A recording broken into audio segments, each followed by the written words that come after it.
Je remercie déjà tous ceux qui sont présents. Personnellement, c'est un sujet qui m'intéresse beaucoup, à la fois pour savoir quelles sont les étapes, quelles sont les obligations, et puis quels sont les services qui vont apporter aussi les experts comptables et qu'est-ce qu'il va falloir faire en plus en tant qu'entreprise quand on a un expert comptable et qu'on est une petite entreprise. Donc, nous allons avoir une présentation de la facturation électronique, contexte réglementaire présenté par Fidal, si je ne m'abuse. Les enjeux de la facturation électronique en France et retour d'expérience à l'international par BDO et l'impact sur les entreprises par Patricia Théron, donc associée dans ComptaSmart. Donc, je vous laisse la parole pour la suite parce que le contenu est très dense. Anna. Oui, donc moi, je vais vous présenter les aspects réglementaires de la réforme. Donc, ce qu'il faut bien retenir, c'est qu'en fait, c'est une réforme de nature fiscale. Donc, elle est encadrée par une législation fiscale qu'on va tout de suite aborder.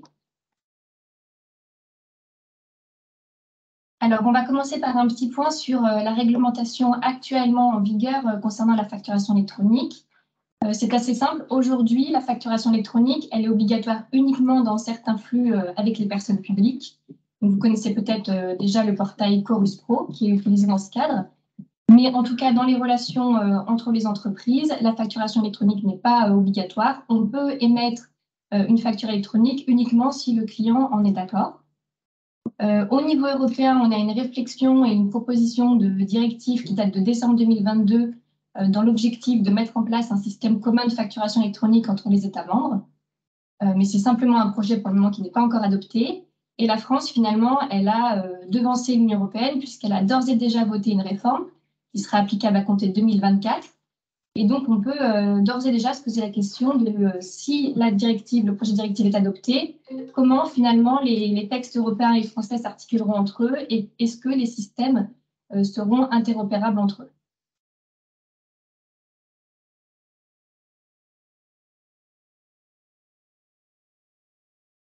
Concernant les textes qui encadrent la réforme, alors en fait, il faut savoir que tout a commencé par la loi de finances pour 2020, qui a posé une obligation d'émettre des factures électroniques entre les assujettis. Ceci dans deux objectifs, pour lutter contre la fraude à la TVA et à terme pour pouvoir pré-remplir les déclarations de TVA. S'en sont suivis des ateliers de travail avec l'administration fiscale pour pouvoir un peu définir ensemble les contours de la réforme avec les entreprises et les plateformes. Et cela a abouti à la loi de finances pour 2021 et l'ordonnance du 15 septembre 2021 qui posent les grands principes de la réforme. Ensuite, on a eu un décret et un arrêté d'octobre 2022 qui ont apporté des précisions complémentaires sur les modalités de mise en place de la réforme. Et depuis, on a deux textes qui sont très importants, ce qu'on appelle la FAQ et les spécifications externes. Ce sont des textes qui sont mis à jour au fil de l'eau et qui apportent des précisions sur comment, en pratique, il faut mettre en place la réforme dans les entreprises. Donc, on a notamment une dernière mise à jour de ces deux textes FAQ et spécifications externes qui datent de fin janvier 2023.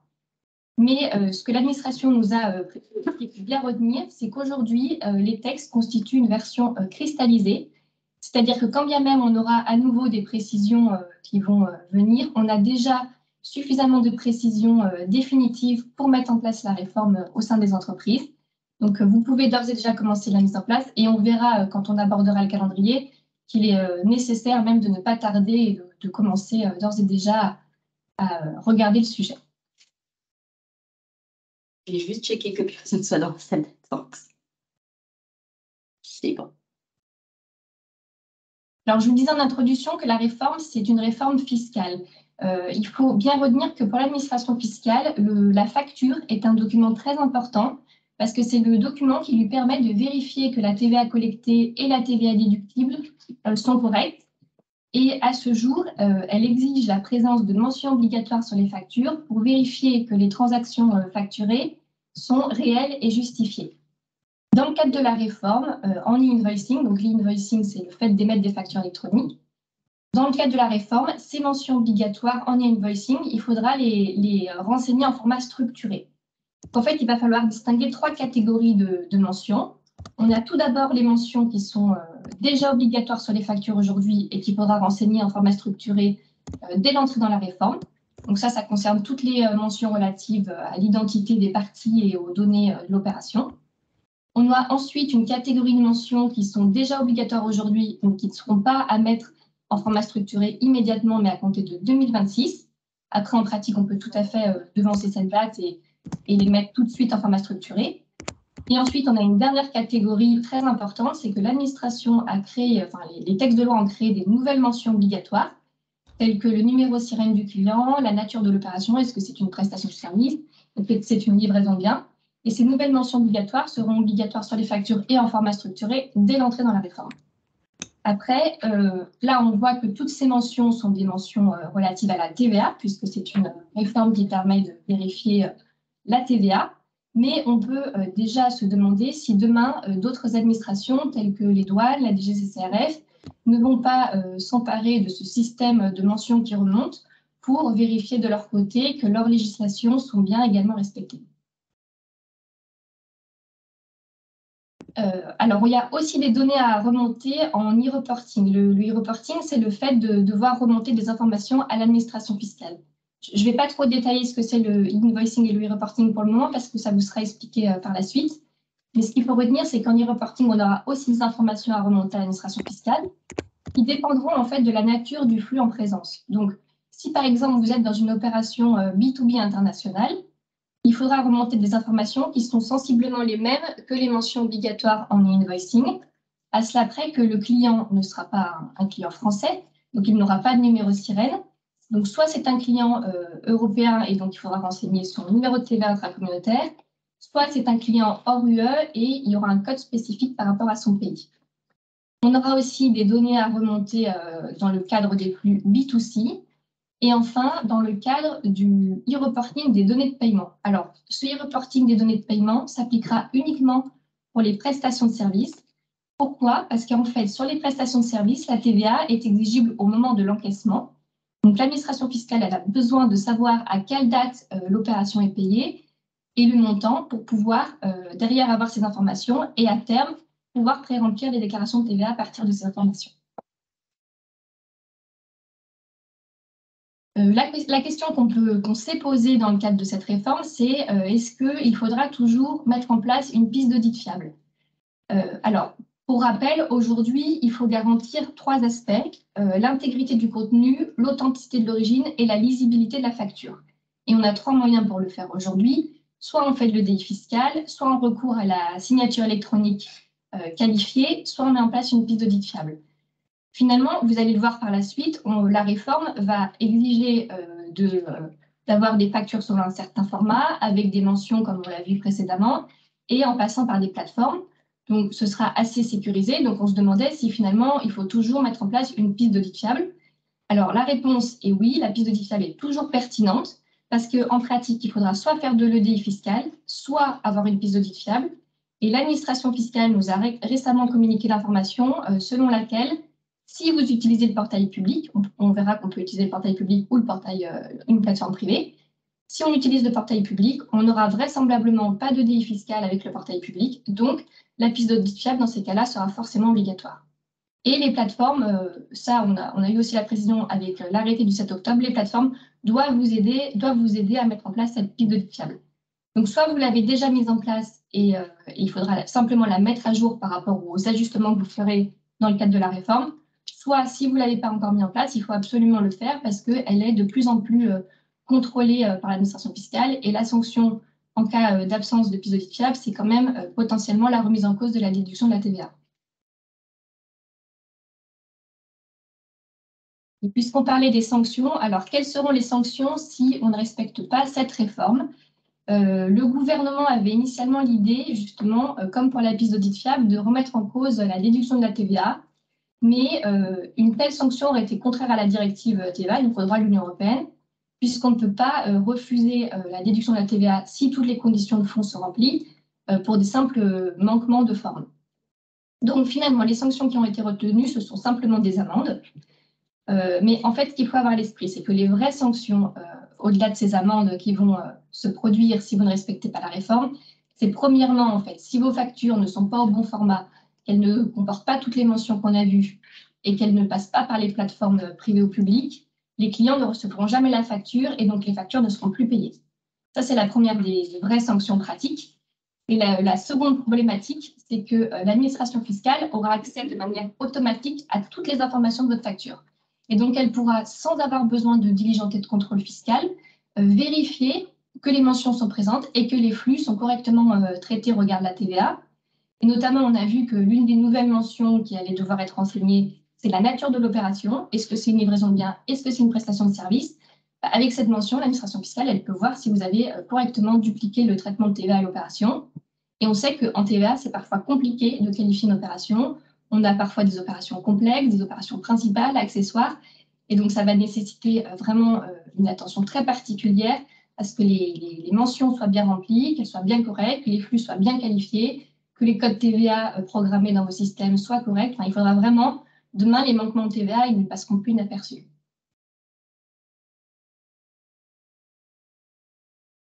Merci Maëlle. Moi, mon objectif, c'est de vous présenter la facturation électronique et ses enjeux, mais pour démarrer, je suis contraint de vous donner quelques définitions. On passe directement à ce slide-là sur les définitions, même le suivant si c'est possible, puisque celui-là est une présentation. L'invoicing est un processus d'émission, de transmission et de réception de factures électroniques qui comporte tout un socle minimum de données structurées. Il est applicable dans des échanges que l'on qualifie de B2B, business to business, en France. Le e-reporting, ce sont des données complémentaires à l'invoicing concernant la transaction et les paiements dans des flux différents du B2B, notamment le B2C. Si on peut passer au slide suivant, ça nous permettra de mieux comprendre dans quel cadre on est en e-reporting ou en e-invoicing. On parle d'opérations faites par un assujetti, donc la plupart d'entre nous. Assujettis, ce sont des personnes qui rentrent dans le cadre de la TVA. On a deux types d'opérations, des opérations qui se passent en France ou à l'international. On va d'abord regarder les opérations à l'international. Lorsque ces opérations se font en Union économique, en Union européenne, nous avons des obligations de e-reporting et de transmettre donc ces données à l'administration pour qu'elle puisse retracer l'activité des entreprises. Si nous sommes dans un schéma hors Union européenne, encore une fois, deux questions se posent, import ou export. À l'import, pas de sujet, il n'y a pas de données à transmettre. En revanche, à l'export, il faudra transmettre ce e-reporting. Revenons sur les opérations faites en France. Sur la partie B2B, deux éléments. Si ce sont des opérations qui sont exonérées, des opérations de type financière, aucune information à communiquer. En revanche, si on est dans un schéma d'opération de TVA, là, on ira vraiment dans le cadre de la partie invoicing. Enfin, lorsque nous avons des opérations qui concernent du B2C, business to consumers, donc nous, quand on n'est pas dans nos entreprises, là, ce sont des opérations qui concernent du e-reporting. Deuxième élément de définition, et j'en suis désolé, c'est vraiment c'est important parce que c'est structurant et on va mettre en lumière après par un schéma le rôle de chacun. Définir quels sont les opérateurs qui vont intervenir dans tout ce qu'on appelle la facturation électronique. Donc, le premier que je voudrais aborder, même s'il est présenté sur la droite, c'est de ma faute, c'est l'opérateur de dématérialisation. L'opérateur de dématérialisation, aujourd'hui, on les connaît. Ce sont tous les outils de workflow qui ne sont pas encore déclarés comme PDP. Ce sont des opérateurs qui ont pour but de digitaliser des factures que nous avons en papier. Ce que nous appelons traditionnellement chez les experts comptables des boîtes à chaussures et qu'on essaye de mettre en SaaS pour capter des informations et modifier la transmission. Donc l'opérateur de dématérialisation aura la possibilité de déposer et de récupérer des factures, mais ils ne sont pas reconnus par l'administration fiscale, comme PDP, qui est le deuxième intervenant qui est très important. Aujourd'hui, aucun opérateur n'est considéré comme PDP puisque les déclarations devront être faites dans quelques mois et les dossiers ne sont pas encore déposés. Simplement, on connaît quelques opérateurs qui ont décidé de le devenir, notamment mes voisins. Les PDP auront des obligations d'émettre des flux en Y. On va le voir dans le schéma suivant. Pourquoi Y ou V, puisque selon les pays, on a choisi ces types de schémas. Un BDP a une obligation de recevoir des factures, d'accepter tous les formats de facturation qui existent. On ne va pas s'attarder là-dessus parce que c'est ultra technique et ce sont beaucoup d'acronymes qui vont nous sécher peut-être, qui vont nous laisser en suspens. Une chose qui est fondamentale pour les PDP, c'est d'être capable d'interagir avec les autres PDP. Enfin, le portail public de facturation, l'IPPF. C'est un système de facturation qui concentre toutes les données transmises et qui communique avec l'administration fiscale. Ce que je n'ai pas dit sur les PDP ni sur le PPF, c'est qu'à travers ça, nous aurons une information sur le cycle de vie d'une facture. Nous saurons si la facture a été émise, si elle a été acceptée par le client, si elle a été payée, si elle est en litige. Et les deux portails, PDP ou PPF, le permettront, mais nous avons quand même un sentiment que les PDP fourniront des informations beaucoup plus précises que le PPF, qui aura un socle commun et humain. Donc, je vous disais, beaucoup d'acronymes, mais ce schéma, j'espère qu'il vous permettra de voir un peu plus clairement à travers tout ça. Donc, aujourd'hui, on est dans un schéma, concentrons-nous uniquement sur les cases du haut, la relation entreprise, fournisseur et client, où on a un flux de données, enfin pas de données, de documents, souvent papier, qui communiquent, et la relation passe comme ça. On a aujourd'hui quelques opérateurs de dématérialisation qui permettent de recevoir des documents de la part de nos clients quand on est fournisseur ou vice-versa. Demain, on va forcément passer par un BDP. L'opérateur de dématérialisation sera une annexe. On a du mal à voir leur rôle à terme, puisqu'ils ne pourront pas communiquer avec le portail public de facturation. Donc, plusieurs façons de procéder. Sur la gauche, j'ai fait le plus détaillé en passant par l'OD qui va communiquer avec le PDP puis le PPF pour aller vers l'administration fiscale. Côté client, j'ai présenté plutôt quelque chose de plus direct, le schéma qui nous paraît le plus simple et le plus efficace. Communiquer avec un PDP qui communiquera également avec un PDP vers son fournisseur ou directement vers le portail public de facturation.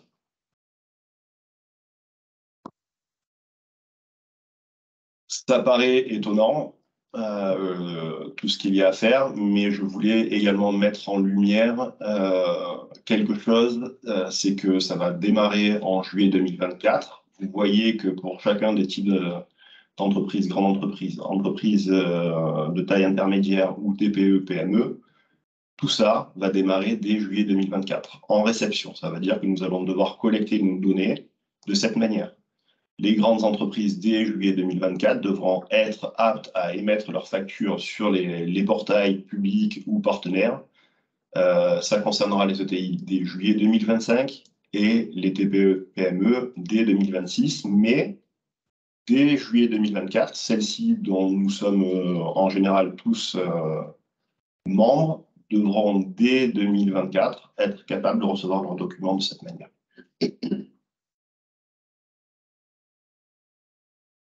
Les objectifs de la facturation électronique. Juste les questions, on les pose à la fin ou on peut les poser avant? Ah, je suis joueur. C'est juste la slide d'avant, si jamais Olivia peut la remettre. Voilà. Il y a un truc, moi, que je ne comprends pas très bien, c'est que les TPE, PME, par exemple, elles doivent pouvoir recevoir dès 2024, mais elles ne pourront émettre qu'à partir de mi-2025, on va dire. Par contre, les grandes entreprises, elles doivent recevoir déjà dès 2024. Donc, ça veut dire que si on n'émet pas correctement, elles vont quand même, elles recevront correctement ou non? En fait, il va y avoir des schémas intermédiaires. Aujourd'hui, j'ai parlé des opérateurs de dématérialisation qui sont capables de recevoir, de capter de l'information sur un document qui n'est pas digital, qui n'a pas ce fameux socle commun minimal de données. Donc, elles peuvent travailler de cette manière. Ok, ça va, d'accord. Et juste une petite précision, si je peux me permettre.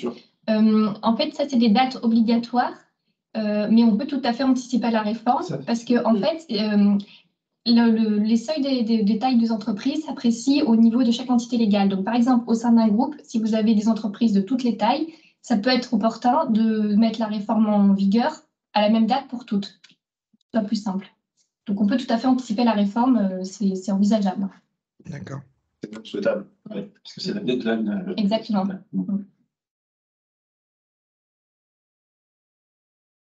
Donc, les objectifs de la facturation électronique, ils sont de deux ordres. Le premier, c'est pour l'État, Maëlle vous en a parlé, c'est lutter contre la fraude à la TVA. On estime à 12 milliards d'euros de manque de TVA collecté par l'administration. On trouve des chiffres qui varient entre 10 et 20 milliards. Ça représente une dizaine de points de recettes fiscales françaises. Le deuxième, c'est le pré-remplissage de la TVA. Premier élément, c'est que ça va réduire les coûts déclaratifs. J'y reviendrai plus tard sur la partie internationale. On a pu noter dans certains pays quand même une nette amélioration des délais de traitement des déclarations de TVA. Ça peut réduire le temps de travail par 3. D'un autre côté, des objectifs pour des entreprises. Baisser le coût de traitement d'une facture. 4,5 milliards, c'est une estimation. On estime à 15 € le coût de traitement d'une facture en France, entre sa réception, son traitement, sa validation, sa mise en paiement et son archivage. Et à peu près à 70 factures par mois par entreprise. Donc la multiplication amène à ce chiffre de 4,5 milliards, une économie estimée encore une fois en divisant son montant par 3. Donc ça facilitera la compétitivité, ça améliorera la compétitivité des entreprises. Disposer d'informations macroéconomiques en temps réel. Ici, l'idée, c'est qu'il n'y aura plus de latence entre le moment où on émet des documents et la réalité du moment. Schéma qui a été très, très important au cours de la période de Covid où l'administration était un petit peu dans le flou, était obligée de verser des aides, mais ne savait pas forcément où les entreprises en étaient. Je descends renforcer la compétitivité des entreprises. Donc, ce que l'on va retrouver à travers tout ça, ce que je viens de dire précédemment, c'est aussi une réduction des délais de paiement, puisque les entreprises auront immédiatement leur facturation et ne pourront plus indiquer si elles ont reçu, ou indiquer qu'elles n'ont pas reçu les documents, puisque ce sera dans un portail et l'administration aura l'information. Allègement du coût de traitement, on devrait baisser de 15 € à 4-5 € a priori. Et enfin, un élément qui n'est pas non plus négligeable, c'est la réduction de l'empreinte carbone pour les entreprises, puisqu'il y aura moins de papier, moins d'édition. Dernier point en bas à gauche, l'harmonisation et la facilitation des échanges inter-entreprises, puisque les PDP, je vais vous le montrer dans le schéma en Y, ont l'obligation d'être à l'ère opérable, forcément, on retrouvera une amélioration du traitement des données.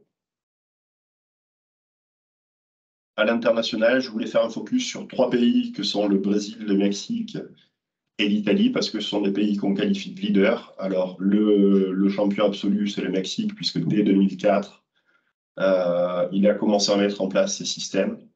En 2013, le système de facturation électronique a été généralisé. Le Brésil a commencé son processus en 2008. Et il est qualifié de Google des biens fiscaux. Ce sont les autres pays d'Amérique du Sud qui s'appuient sur l'expérience du Brésil pour essayer de mettre en place leur propre système de facturation.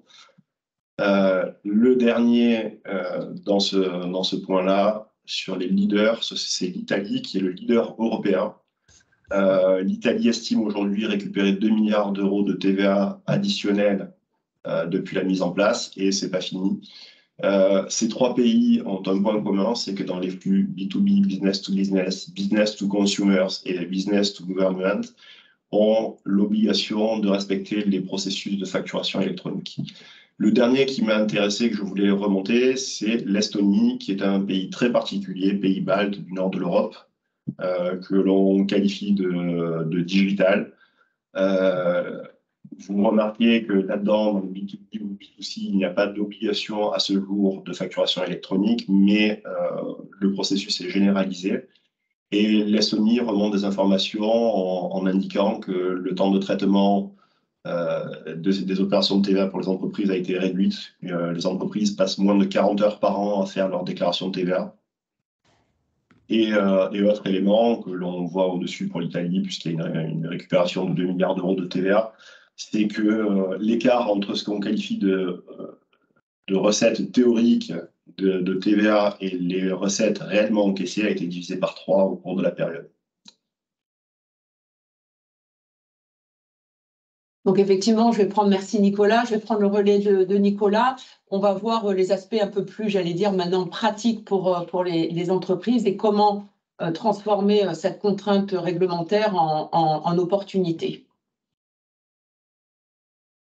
Alors, Nicolas l'a déjà évoqué, donc je vais passer rapidement sur ce chart. Ce qu'il faut se dire, c'est que cette réforme constitue une réelle opportunité pour vous, entreprises, qu'il faut saisir pour mettre en place un process vraiment full digital qui va vous permettre de gagner en valeur ajoutée et supprimer un petit peu toutes les tâches chronophages que vous connaissez tous. Si je prends un exemple concret, qui dans son entreprise n'a pas couru après ses collaborateurs pour avoir les notes de frais en fin de mois, qui n'a pas relancé ses clients pour être payé, qui n'a pas couru après les fournisseurs pour avoir les factures. Enfin, ça, c'est du concret, vous le connaissez tous. Donc, quand Nicolas disait tout à l'heure allègement de la charge administrative, c'est vraiment quelque chose de concret que vous allez pouvoir faire avec la digitalisation de vos process, puisque tout sera suivi en automatique. Le gain de productivité, vous l'imaginez, Nicolas l'a abordé aussi. À peu près 15 € en moyenne le traitement d'une facture papier. Tu as dit divisé par 3. Moi, j'ai même des chiffres qui disent que ça sera le prix d'un timbre-poste grâce à la facture électronique. Donc, il y aura des vraies économies d'échelle que vous allez pouvoir faire. La détection de la fraude, on en a parlé. Ça a été évoqué tout à l'heure. Mais un autre exemple, lorsque vous payez une facture aujourd'hui, vous regardez le montant hors taxe, le montant TTC, la date d'échéance et vous payez votre fournisseur. Qui contrôle le SIRET ou le SIREN? Demain, dans le cas d'une plateforme de dématérialisation partenaire, si ce SIRET ou ce SIREN n'existe pas ou est erroné, vous ne recevrez pas la facture.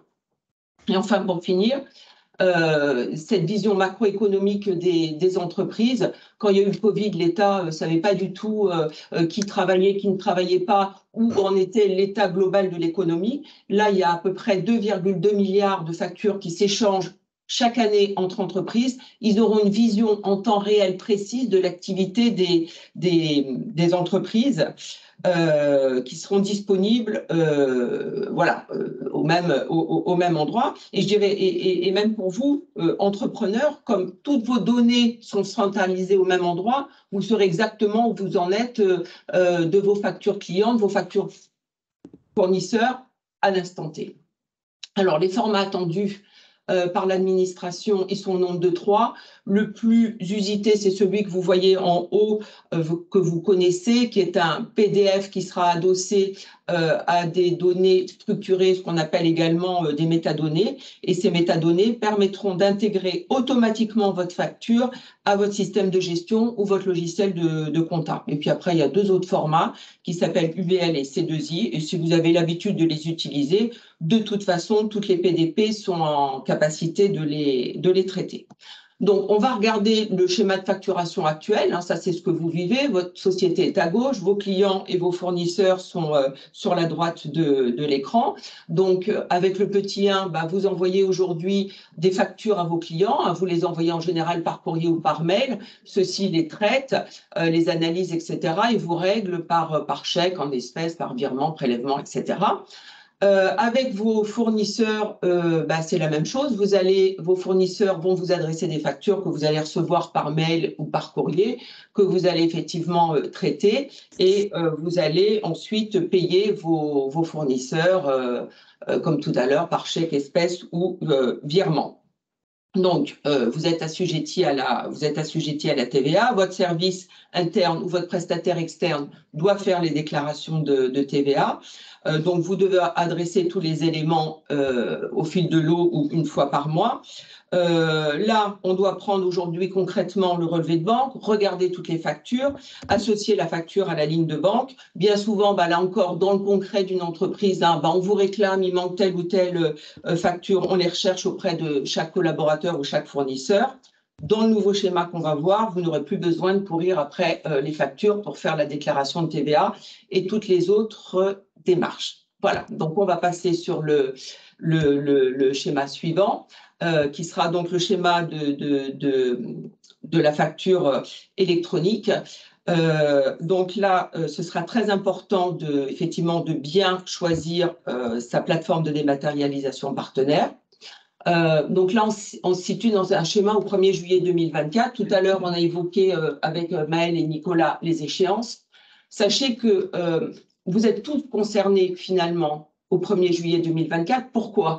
Parce que si vous êtes un magasin, vous allez recevoir des factures d'un grand fournisseur.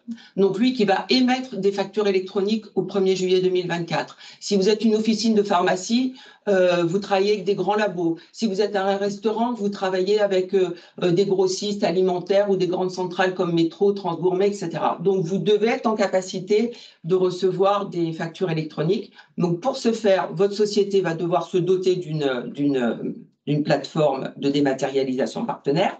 Et l'émetteur, donc vos fournisseurs également. Donc, les plateformes, le format, le schéma en Y, ça c'est la nouveauté, Nicolas l'a évoqué tout à l'heure, on va revenir dessus dans un instant, et le cycle de vie de la facture qu'on appelle le e-reporting, qu'on voit également sur ce schéma. Donc concrètement, en numéro 1, vos fournisseurs vous adressent des factures, ça passe par leur PDP, celle que vous aurez choisie, ça arrive chez vous. Là, concrètement, avec le cycle de validation, ça se fait en automatique. Toutes les phases de validation se font en automatique. Dès qu'elle est validée, l'information repart par les PDP, la vôtre et celle du fournisseur. Et en direct, ce qui est très important, c'est qu'à toutes les phases du cycle de vie de la facture, vous voyez qu'il y a des flèches qui descendent vers le portail public de facturation, l'administration fiscale. Comme ça a été dit, l'administration fiscale va être informée à toutes les étapes du cycle de vie de la facture. Donc, quand celle-ci est réglée, eh bien, la facture va soit auprès de votre comptabilité interne, soit auprès de votre partenaire externe pour réaliser les déclarations de TVA qui, comme on l'a vu tout à l'heure, sont déjà pré-remplies. Donc ça, c'est le schéma pour 1er juillet 2024. Donc attention, même s'il y a un calendrier pour les TPE et PME qui vous amène jusqu'en 2026, il faut être prêt à recevoir des factures électroniques, des factures X dès le 1er juillet 2024. Alors, je crois qu'après, il y a un autre schéma, Olivia, si tu veux bien passer. Voilà. Donc là, on voit un petit peu plus en détail le cycle de vie de la facture électronique.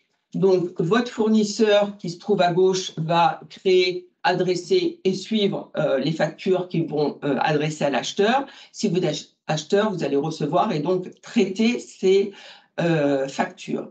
Donc là encore, un conseil. C'est écrit en petit sur la gauche, mais vous avez des phases de vie qui sont obligatoires et qui sont recommandées. Mon conseil, si vous avez un flux de factures important avec vos fournisseurs et vos clients, c'est de choisir une PDP qui va vous offrir une vision sur l'ensemble du cycle de vie de vos factures pour que vous sachiez exactement où vous en êtes. C'est très important de pouvoir gérer l'ensemble des statuts et d'avoir une vision sur l'ensemble des statuts. Et vous voyez ici sur le schéma toutes les phases. La facture est déposée, elle est mise par la plateforme, elle est reçue par la plateforme de l'acheteur, elle est mise à disposition. Elle est prise en charge, elle est approuvée, elle est payée, elle est refusée. Si elle est refusée, qu'est-ce qui se passe? Est-ce qu'il y a un avoir? Est-ce qu'il y a une facture complémentaire, etc., etc. Donc, c'est très important de pouvoir suivre le cycle de vie de vos factures. Voilà, on va passer au schéma suivant. Donc, vous l'avez compris, hein, le choix d'une plateforme de dématérialisation avec des services, c'est très important. Et il faut aller au-delà d'un simple flux pas prendre une facture qui va simplement transmettre, pas prendre une PDP, pardon, qui va simplement transmettre les factures, mais une qui va pouvoir vous accompagner avec de nombreuses fonctionnalités. Je dirais tout d'abord, dans les critères de choix, vous devez prendre une PDP qui va avoir la capacité à vous connecter avec tous vos partenaires, en particulier vos fournisseurs. Parce que quand il y a des litiges, il faut que vous puissiez discuter très facilement avec vos fournisseurs.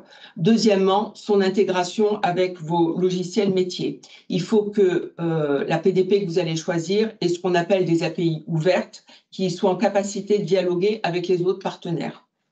Elles doivent être compatibles. Pour tout ce qui est suivi donc, et remontée des statuts liés à vos factures, il faut aller au-delà des 3-4 statuts obligatoires. Vous avez vu le schéma précédent, il faut choisir une PDP qui vous offre une vision sur l'ensemble du cycle de vie et tout le processus. Je crois qu'il y a trois autres. Voilà.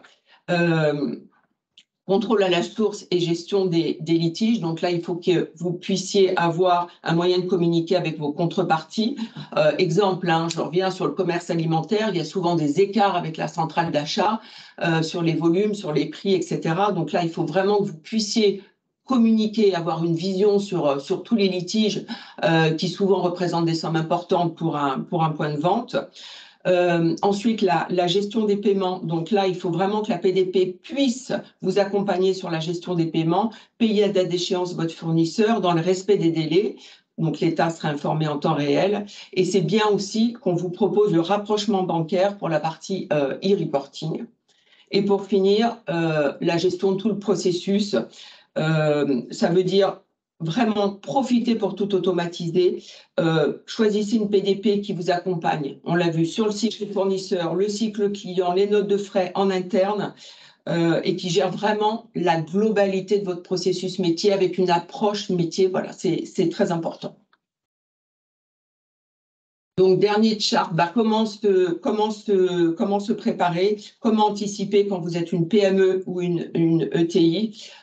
Il faudrait déjà commencer à auditer vos process. Faites un état des lieux, regardez vos flux dans l'objectif d'automatiser vos processus. Et puis après, pour les entreprises, choisir une PDP qui réponde à vos besoins d'automatisation des process. Et vraiment, encore une fois, prenez ça comme une opportunité, c'est l'occasion de tout mettre à plat et de gagner en efficacité, en temps. Voilà, donc là, on a remis le calendrier, mais on l'a évoqué tout à l'heure. Et je voulais terminer en disant, effectivement, Compta Smart va être accrédité PDP en septembre. Hein, les plateformes seront accréditées à peu près à ce moment-là. On est en cours de certification ISO 27001 et on sera SecNum Cloud, qui est un prérequis, c'est-à-dire le niveau de sécurité le plus important. Et on offrira la vision et le suivi de toutes les phases de vie, de tout le cycle de vie que vous avez vu sur le schéma tout à l'heure. Ok. Dans la présentation qui sera transmise, ça serait intéressant d'avoir les coordonnées de chaque intervenant. Oui, on va les rajouter. Of course. Merci bien. Ok, merci beaucoup à tous. Merci Sandra. Bon travail. Merci. Merci. Merci. Au revoir. Bonne journée. Au revoir. Merci, au revoir.